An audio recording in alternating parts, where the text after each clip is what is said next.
Bendiciones, mis amados, reciban un saludo muy especial, dándole gracias a Dios por el privilegio, por la oportunidad que Él me da de estar a través de este medio. Hemos venido anunciando el estudio de Isaías capítulo 6, estudio que hemos titulado Resplandor o Destello de la Gloria de Dios.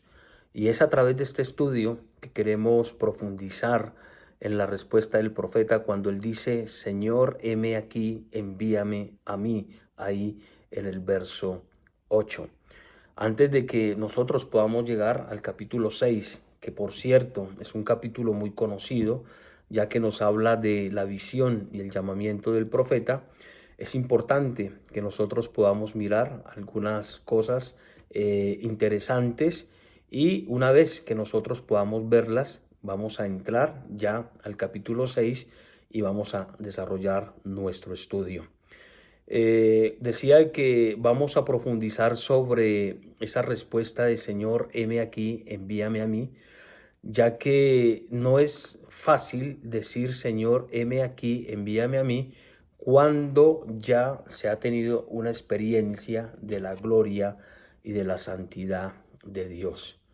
He tenido la oportunidad de estar en varios congresos o participé en congresos de misiones donde se hacía un desafío, sobre todo a los jóvenes, de ir y predicar el evangelio a las naciones, a otras culturas, y se mira que realmente se levanta la mano y como el profeta se dice: Señor, heme aquí, envíame a mí, y se ve que esa respuesta va más enfocada a una emoción que realmente a mirar y a evaluar el costo de lo que es colocarnos en las manos de Dios como un instrumento, o que Él pueda usarnos en la proclamación del Evangelio.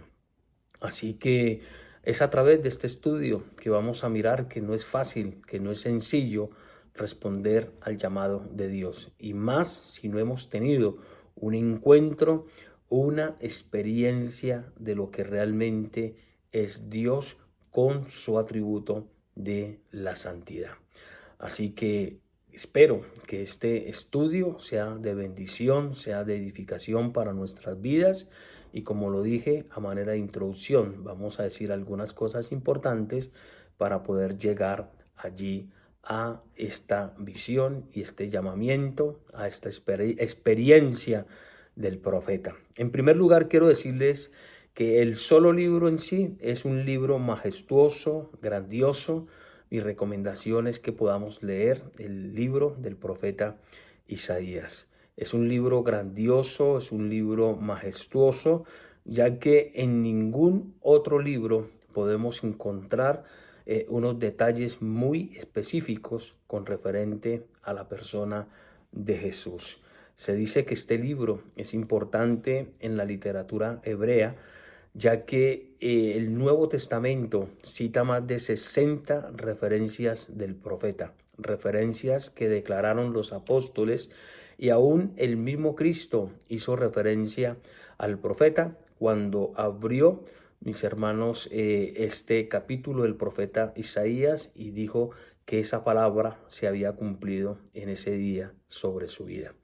Lo otro es que se dice que el libro del profeta Isaías es el Evangelio del Antiguo Testamento, ya que el profeta habla de una manera muy acertada con relación al nacimiento, al ministerio, al sufrimiento de Cristo, y aún habla sobre su reinado futuro. Así que entonces eso hace importante el libro del profeta Isaías.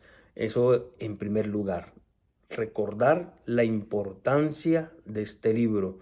Es un libro importante, como lo dije, para la literatura hebrea, ya que en el Nuevo Testamento se hace mucha referencia con referente a muchas cosas que este profeta dijo y se cumplió en Cristo Jesús. En segundo lugar, mis hermanos, es imposible que nosotros podamos llegar al capítulo 6 sin entender la condición de la nación de Israel. Recordemos que el profeta profetizó en el reino de Judá, y es importante que nosotros podamos ver cuál es la condición, y esa condición la encontramos del capítulo 1 al capítulo 5. Sabemos que la condición del pueblo era una condición donde ellos se habían olvidado de Dios, se habían rebelado de Dios. Dios había sido bueno, Dios había sido fiel con este pueblo, Dios había mostrado sus prodigios, sus maravillas, Dios había hecho tantas cosas por ellos, que al final ellos terminaron dejándole a Dios. Y por eso Dios, a través del profeta, les hace el reclamo y los exhorta, y aún les advierte el juicio que iba a venir sobre ellos a través de las invasiones de estos imperios, el imperio de Asiria, el imperio babilónico.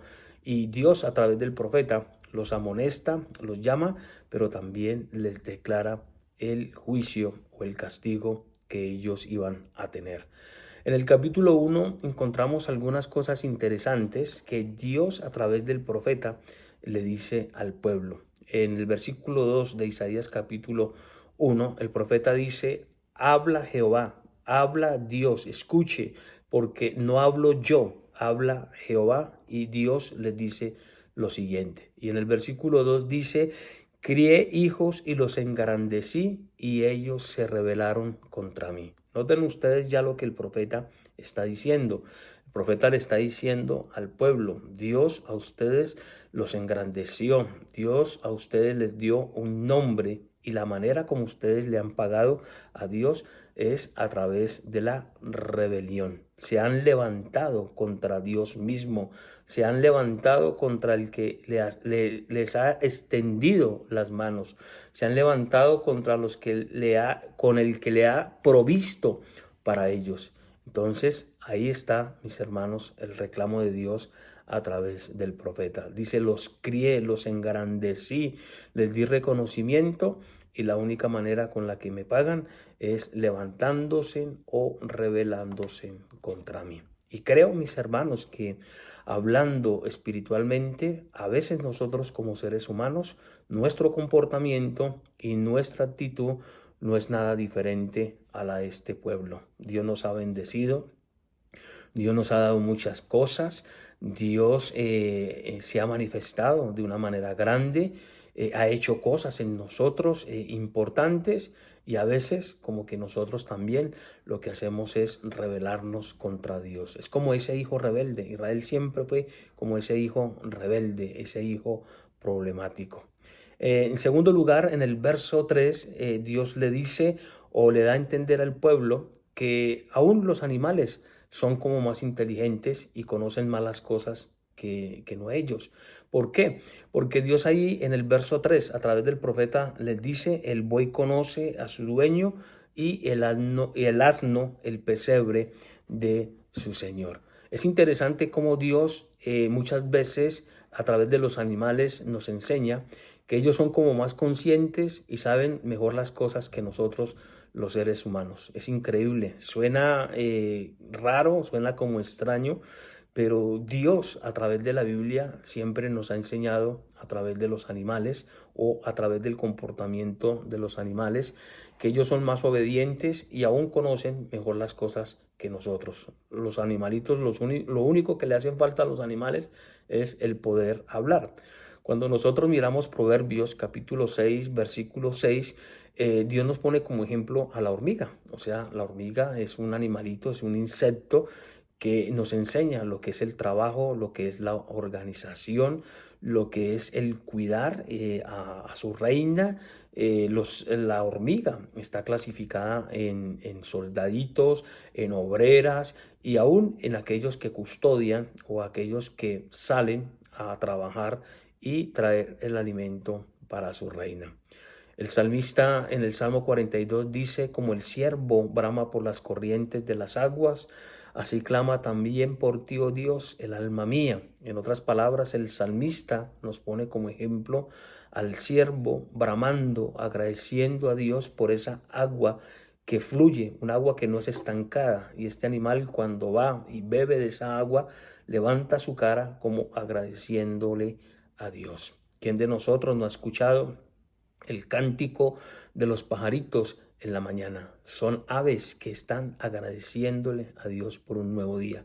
Y nosotros ni siquiera, mis hermanos, le agradecemos a Dios porque ha salido el sol. Nos levantamos con afanes, nos levantamos con ciertas, digamos, como con ciertas tareas que tenemos que hacer y aún como que no tenemos tiempo para decir gracias Dios. Entonces estamos viendo aquí la condición del pueblo. Ya hemos visto que en primer lugar este libro es interesante para la literatura hebrea debido a sus referencias en el Nuevo Testamento, y estamos viendo en segundo lugar cómo Dios muestra la condición del pueblo, esa condición de ingratitud, esa condición de haber dejado a Dios. Y también ahí en el verso 4 Dios enumera unos calificativos que deben llamarnos la atención hacia su pueblo. Mire lo que Dios les dice en el versículo 4 al pueblo. Les dice, gente pecadora. Mire, noten ustedes esa expresión o ese calificativo. Pueblo cargado de maldad. Les dice, generación de malignos, hijos depravados. Dice, dejaron a Jehová. ¿Cómo es posible que un pueblo al que Dios ha redimido, un pueblo al que Dios ha bendecido, se comporte de esta manera ante su Creador? Les dice, gente pecadora, gente que está viviendo en el pecado, gente que sabe que a Dios le desagrada el pecado, un pueblo que sabe que a Dios le ofende, le irrita que esté contaminado y aún así permanecen. Dice la palabra, pueblo cargado de maldad. Noten ustedes esa expresión cargado. Todos nosotros sabemos que es una carga. Y el pueblo llevaba sobre sus espaldas esa carga de pecado. El pueblo, mis hermanos, llevaba esa carga y ni siquiera esa carga les producía cansancio porque ellos seguían ahí, mis hermanos, deleitándose en la maldad. Dice generación de malignos. Parece ser, mis hermanos, que ni los hijos de ellos estaban siendo enseñados en lo que Dios había establecido, en la ley, en sus mandamientos, en sus estatutos. Sus hijos estaban levantando, viendo y heredando, por decir así, el pecado de ellos. En otras palabras, ellos estaban haciendo, o los hijos hacían lo que sus padres les estaban reflejando. Entonces vemos con razón que Dios llame y exhorte a este pueblo y les declare a través del profeta no solamente su condición, sino el juicio que iba a venir sobre ellos. En tercer lugar, quiero hablar sobre algo, y es que puede surgir una pregunta, y de esto se trata, mis hermanos, antes de llegar a la visión y el llamamiento de Isaías. ¿Por qué la visión y el llamamiento de Isaías aparece hasta en el capítulo 6? ¿Por qué la visión y el llamamiento de este profeta no aparece en el capítulo 1 como en otros llamamientos o en otros libros? Y creo, mis hermanos, que es interesante hacernos esta pregunta, porque a veces como que se tiende a pensar, bueno, en el estudio que yo estaba haciendo, pues me he preparado también con alguna información. Se cree que fue añadido, se cree que de pronto este capítulo debía ir en primer lugar, y parece ser que pues se colocó ahí porque en un momento como que se les pasó. Y pues realmente esa no es la respuesta. Recordemos, mis hermanos, que la palabra de Dios es inspirada por el Espíritu Santo. Dios, a través de su Espíritu Santo, inspiró las Escrituras. Y creemos que la respuesta más acertada es que el deseo de Dios era primeramente mostrarnos a nosotros lo que yo hablé en el segundo punto, la condición y la depravación de la nación, cómo esta nación se había ido tras otros dioses, cómo esta nación se había corrompido, cómo esta nación había empezado a dejar a Dios. En lugar de acercarse, le habían dejado. Entonces es necesario, y creemos que esa es la razón por la que en el capítulo 6 aparece la visión y el llamamiento del profeta. Es importante que nosotros podamos mirar primero la condición y la depravación de este pueblo. Aquí puedo digamos, como a nivel, o digámoslo así, a nivel espiritual, sacar una lección. Y es que nosotros no podemos hablar de Cristo si primeramente no vemos la necesidad, si primeramente no sabemos el problema o lo que está surgiendo dentro de una comunidad, dentro de una familia o en una persona, porque a veces nosotros como que a veces no tenemos en cuenta cuál necesidad se está presentando para poder dar una palabra precisa. Y aquí quiero llegar a algo importante y es a no manera, a manera, o sea, de no criticar a nadie, pero creo que todo lo que nosotros hablemos o todo lo que nosotros vayamos a enseñar tiene que ir conforme a la necesidad de la gente. Y eso es un principio y se ha enseñado para predicadores, se ha enseñado para todos aquellos que quieren servir a Dios, de que no es pararse uno al frente y decir lo que uno cree o lo que uno piensa que la gente tiene que escuchar. Creo que para eso nosotros tenemos que ir a Dios. Creo que para eso nosotros tenemos que pedir dirección de Dios. Dios, ¿cuál es la necesidad? Esas personas que vienen el domingo, que van a una congregación y van con un deseo, van con su corazón abierto por una palabra, creo que si el pastor, si el predicador, el líder se ha preparado y le ha pedido dirección a Dios, créame de que Dios va a dar una palabra precisa sobre esa persona que va con cierta necesidad. Por eso es que muchas veces hay hermanos o personas que visitan la iglesia y dicen, bueno, pero ¿a usted quién le contó mi vida? ¿A usted por qué dijo esto? ¿A usted le trajeron alguna información mía? No, no le trajeron ninguna información. Si esa persona se preparó, si esa persona pidió dirección de Dios, claro que Dios sabía quién iba a acudir, quién iba a asistir y precisamente por eso Dios colocó esa palabra. Eso de ir y predicar cualquier cosa y de decir, bueno, aquí estoy, voy a abrir mi boca y que Dios diga lo que es. No, mis hermanos, debe haber una preparación, debe haber intimidad, debe haber comunión con el Señor. Y debemos guiarnos, dejarnos guiar por su Espíritu Santo. Y si es así, Dios va a traer la palabra precisa. Ahora, en cuarto lugar, mis hermanos, mis amigos en Cristo, para ir terminando, el hecho de que Dios llame al profeta a tener una experiencia de su gloria nos dice mucho. Recordemos que del capítulo 1 al capítulo 5, el profeta está hablando palabra de Dios. El profeta está diciendo, así dice el Señor, como en el verso 2 del capítulo 1 de Isaías. Él dice, de la boca de Jehová, Dios les manda a decir a ustedes esto. Inclusive en el capítulo 5, que es el capítulo anterior al 6, el profeta declara 6 ayes, o sea, 6 ay sobre el pueblo. Entonces es bueno que nosotros podamos mirarlos. Entonces el profeta está dando la palabra de Dios. El profeta está hablando en el nombre de Dios. El profeta está hablando lo correcto. El profeta está hablando, está actuando conforme a la obediencia. Dios le ha dicho, usted tiene que ir y decir esto, por más duro que sea, usted lo va a decir. O sea, el profeta obedece a el mandato de Dios de ir y de exhortar a la nación. Pero vemos que el profeta, Dios lo llama también a tener una experiencia de su gloria. Y esto habla de algo importante para todos nosotros como predicadores, como ministros de Dios, como siervos, como líderes, como usted lo quiera llamar. Habla de que nosotros no podemos conformarnos ya con lo que Dios nos ha dado. Necesitamos siempre tener un encuentro. No importa si ya estamos hablando, no importa si tienes una congregación, no importa si tienes un grupo familiar, no importa e independientemente a la persona que usted le esté hablando. No crea y llegue solamente hasta ahí. Recuerde que nosotros necesitamos ir renovándonos en Dios. Recuerde que nosotros tenemos que ir, mis hermanos, siempre a la presencia de Dios.